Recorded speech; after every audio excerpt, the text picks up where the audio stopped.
And let's record. All righty. Lee McCroskey here. You just heard the rendition from Dr. John on The Right Place, Wrong Time. And we're going to talk about the law of timing. And some of you are like, the law of timing, what is that about? Well, if you have forgotten, you probably did. We are talking about the 21 laws of, in fact, they're irrefutable.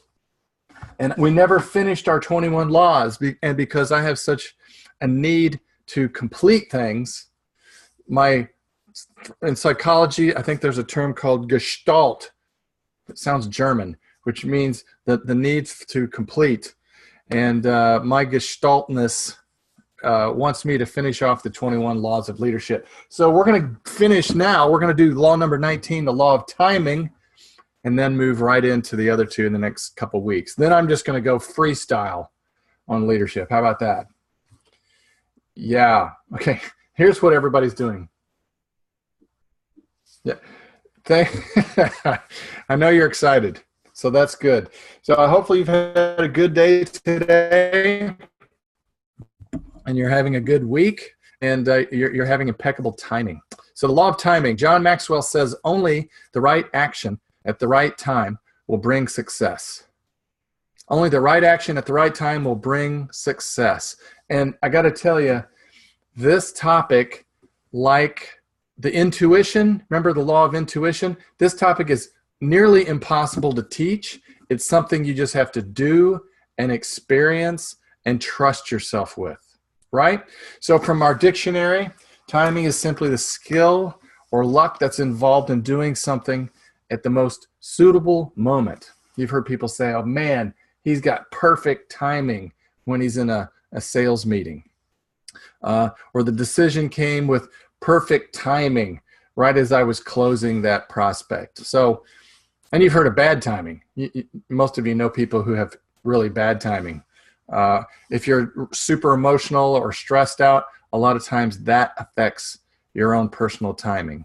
So your ability to judge and do and say things at exactly the right moment is your timing. All right? So I thought, since I can't say, well, here's 4 things you can do to develop your timing, I'm going to give you a book at the end that you can buy and read, which is quite scientific, and then you'll get some answers in that direction. But let me give you a few illustrations about timing, or when it didn't work. I'll start with that. It was more than 10 years ago, we had a major meteorological event here in the United States. And the reason I went with Dr. John and referenced New Orleans is because it ties into Hurricane Katrina. And some of you may have heard about that on the news. You were much younger then, but during Hurricane Katrina, we had many days' notice that this hurricane was headed in and it was going to slam into the Gulf Coast, the southern part of the United States where New Orleans is.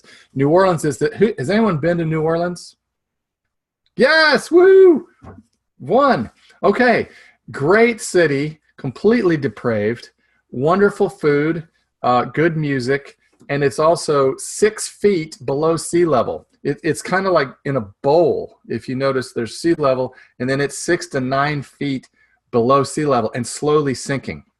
So I don't know what our Corps of Engineers is going to do about that, but the mayor of New Orleans had many days' notice that this hurricane was heading into the coast, and but he didn't take action. He had terrible timing. He didn't even make a mandatory evacuation, and this was a Category 5 hurricane, which means it was huge and it was brutal, and there were sustained winds of over 120 miles an hour. So they expected a major disaster. And the mayor finally, 24 hours before the storm hit, as the tides were coming in, he said, you know what? I think I will make this a mandatory evacuation. So he got on the news. He had a press conference, I'm sure right as his helicopter was leaving. And he said this, I have it. It's interesting. He told the population, millions of people, if you can't leave the city and you have time to come to the Superdome, which is where they play major sporting events, come with enough food and non-perishable items to last for 3 or 4 or 5 days. Come with blankets, come with pillows, no weapons, no drugs. And he said, let's see, just bring enough stuff to be able to sleep and be comfortable. This will be a fun environment. It'll be like a camp out. Okay, so if you saw any of the footage from Katrina, there were nearly 2,000 people that died. Most of the people just crawled and cut a hole in their roof and got on top of the roof to survive, and then painted "Help Us" on top of the roof. So locally, terrible timing. Even the federal government was slow to respond. It took them 5 or 6 days to get FEMA in there to help out. Huge disaster. So timing, that was a life and death situation. And the mayor got in big trouble for that, obviously. But most of us are not dealing with life and death situations. You can see timing at play with comedians. Have you ever seen a comedian with bad timing? Yes, they're not funny. You're like, well, that's not funny. Is he supposed to be funny? It's a timing issue.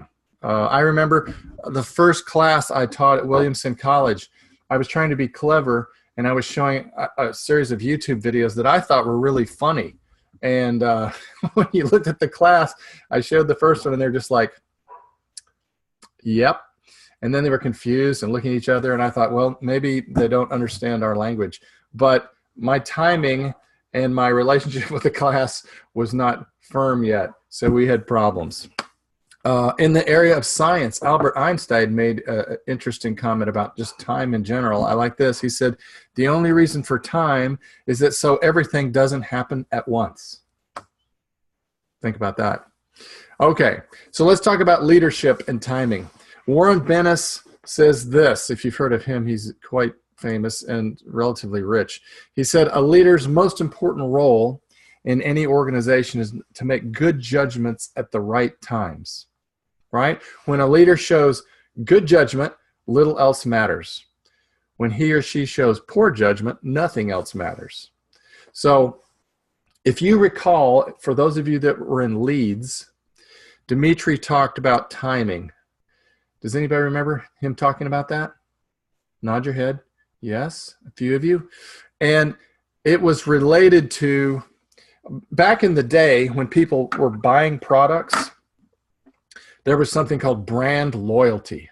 So people would say, I like this particular detergent. I like Tide detergent. And so they would sort of attach themselves to that brand, and every time they went to the store, they would buy that brand. So there was an era of brand loyalty. And then there was a time when there was an explosion of marketing different types of products. Like, I don't know how many toothpastes there are now. When you brush your teeth, there's hundreds of different brands of toothpaste. So choice became a big issue, that the consumer had all kinds of choices, right? But Dimitri said that timing is more important than choice, name recognition, brand loyalty, or any other aspect. If you can stay in touch and contact and reach out to your clients, especially your repeat clients, and just catch them at the right time when they're ready to buy, boom, sale made. So timing is super important in what we do. And getting outside of what we do every day as far as work, everybody makes thousands of timing calls. Some are trivial, like, where should we eat lunch today? That's a small timing issue. Some are monumental, like when you ask someone to marry you, you have to have good timing, And I don't know if any of you have experienced this. I mean, I've certainly heard of it, where a guy will ask a girl to marry him, but it's a little too soon. She's not quite ready. So she's like, no thanks. Well, awkward. That's bad timing, okay? So timing in relationships is huge also, all right? So it's not just LGFG. This applies to every aspect of our lives.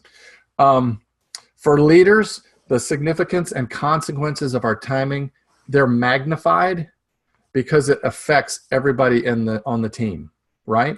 So Dimitri's timing as far as implementing new things and fixing problems, really key, right? And some of you have read Tony Robbins' book. Who's read Tony Robbins? Awaken the Giant Within, good book. I remember there was one section, one page, in fact, where he talked about timing, how important that is. When you're working with somebody or you're managing or coaching someone, if they do a great job, getting recognition out quickly makes a neurological imprint. There's a neurological reinforcement. If you're playing basketball and the team makes a great play and the coach yells, "Great play," that's an immediate neurological reinforcement.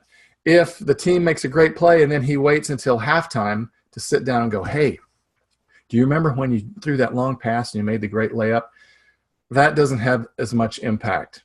So the timing of reinforcing the habit that you want to instill in yourself is really important.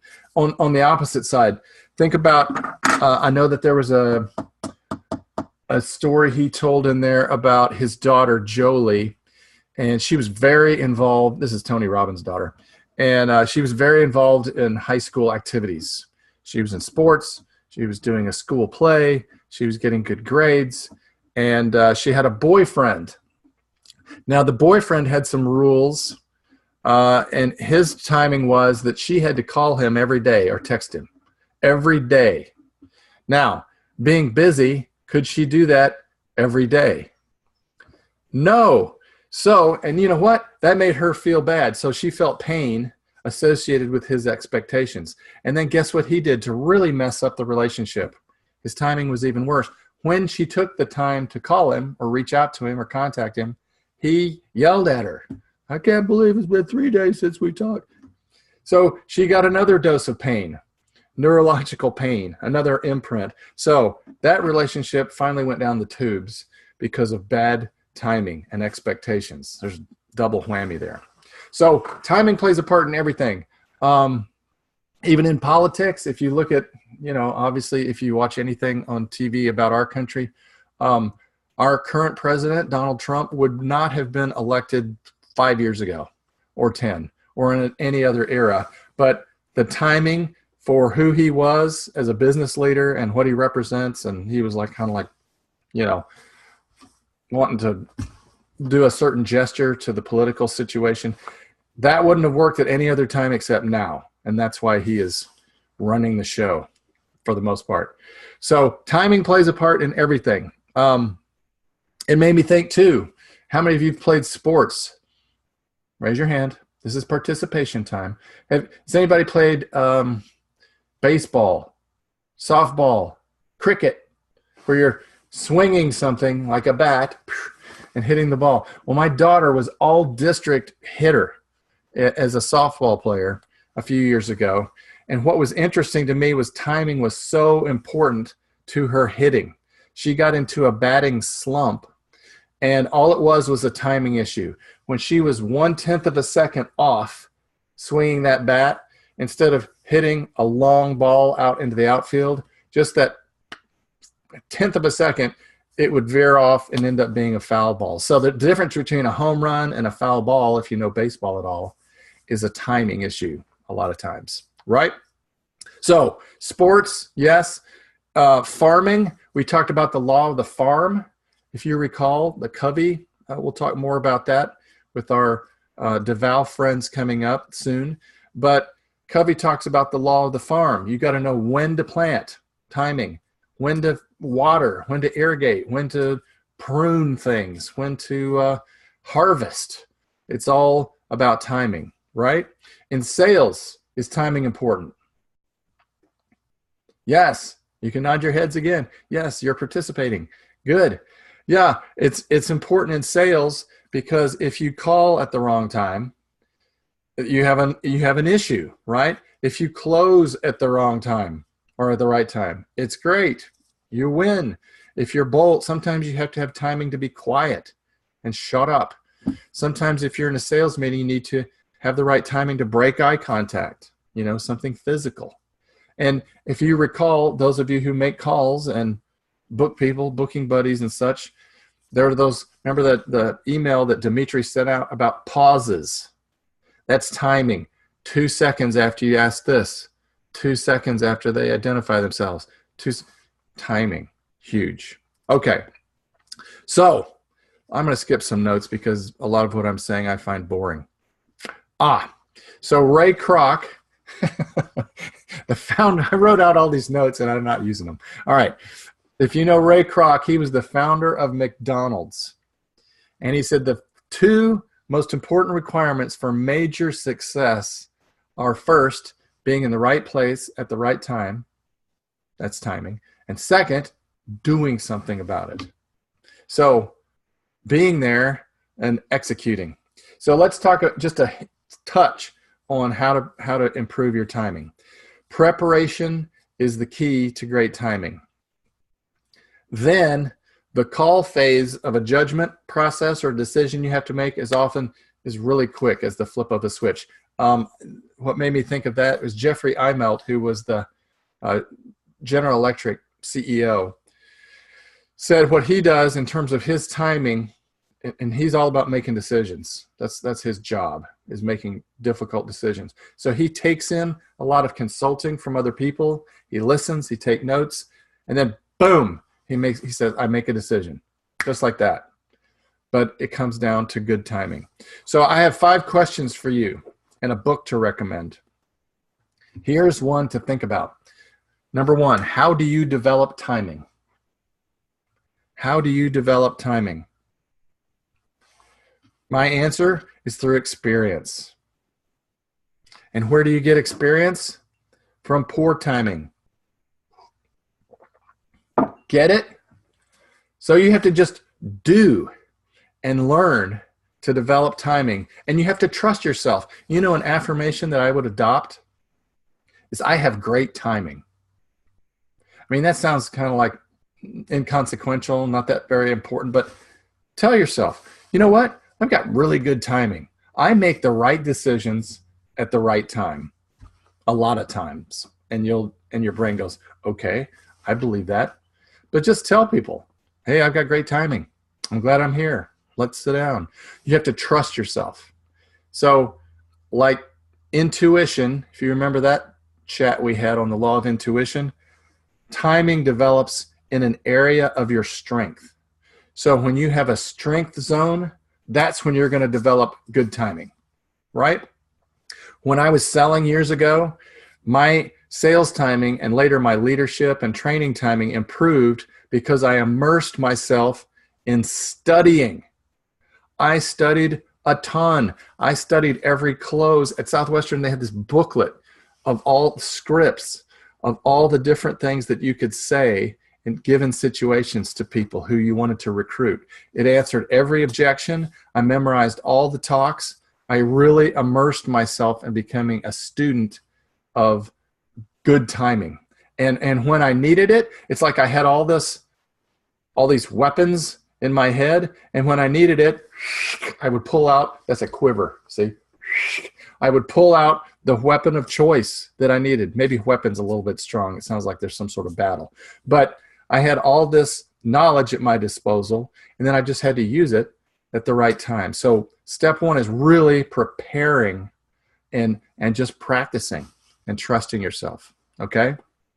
So let me give you another example of timing, and then I'll give you some more questions. Why am I working with you guys now? I'll give you an answer. It's timing. Did you know that? Maybe you didn't. 2 years ago, I had just completed my certification for John Maxwell to become a trainer and a speaker and all that. And I made one Facebook post. One. I just said, hey, guess what? I'm certified now. Whoopee. And I had a picture online on Facebook of me shaking John Maxwell's hand. Within 24 hours, Dimitri contacted me and said, hey, can you come do a gig with us? Come do a live event. And I was like, cool. And that was my first trip over to Leeds. Yeah? Timing is everything. So Dimitri saw it, he jumped on it, and now here we are. And you guys are happy, right? Yeah, most of you. Some of you staring blankly. All right, that's fine. I don't care. I feel confident. All right, so let me give you a book.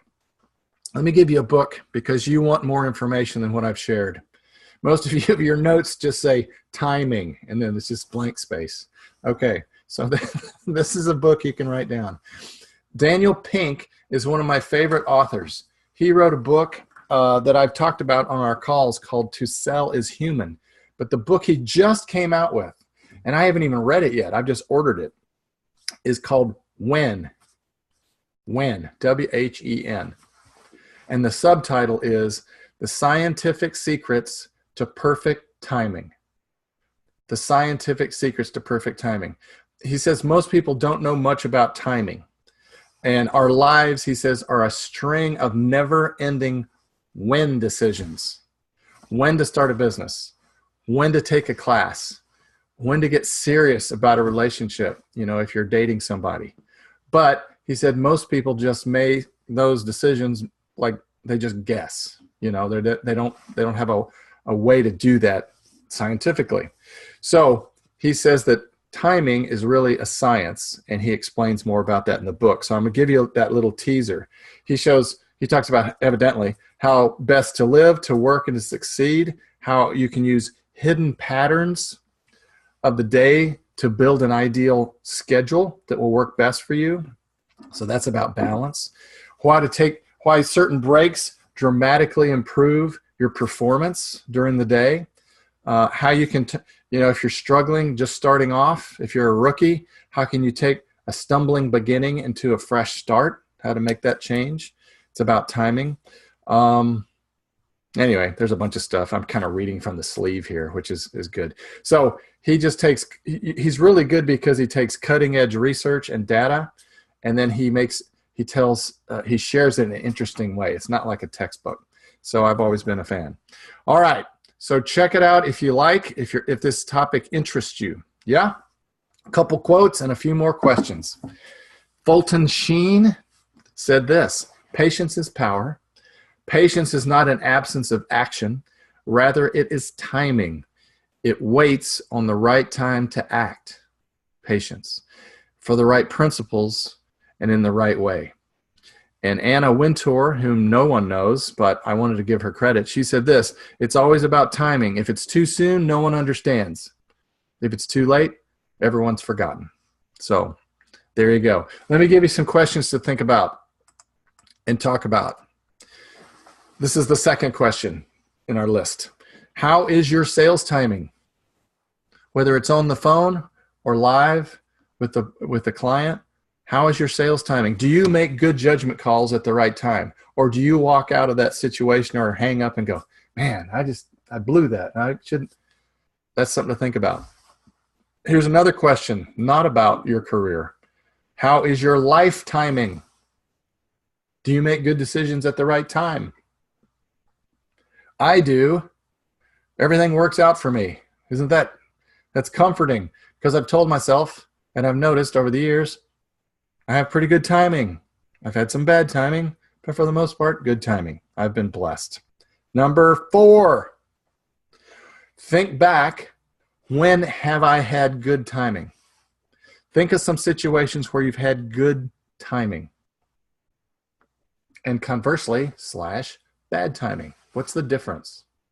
What do you notice when you had good timing versus bad timing? Was there a difference mentally? That's something to think about. And then finally, this is like our first question, how can you improve your timing? Okay? So, there you go.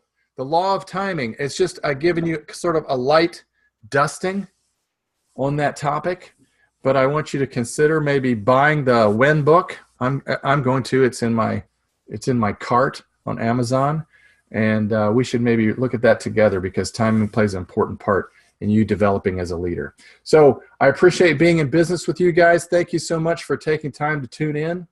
I look forward to seeing some of you booking buddy types from Davao online, because I'm going to be zooming in on the second day of our live conference there, and I will be there not live. So looking forward to that. So anyway, thank you. Do well, continue to win, and we will talk again next week. See ya. Bye-bye. My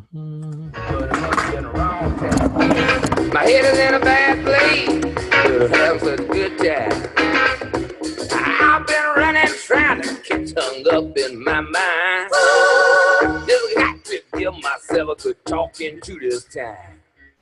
Just need a little brain salad surgery. Got to cure my insecurities. See ya.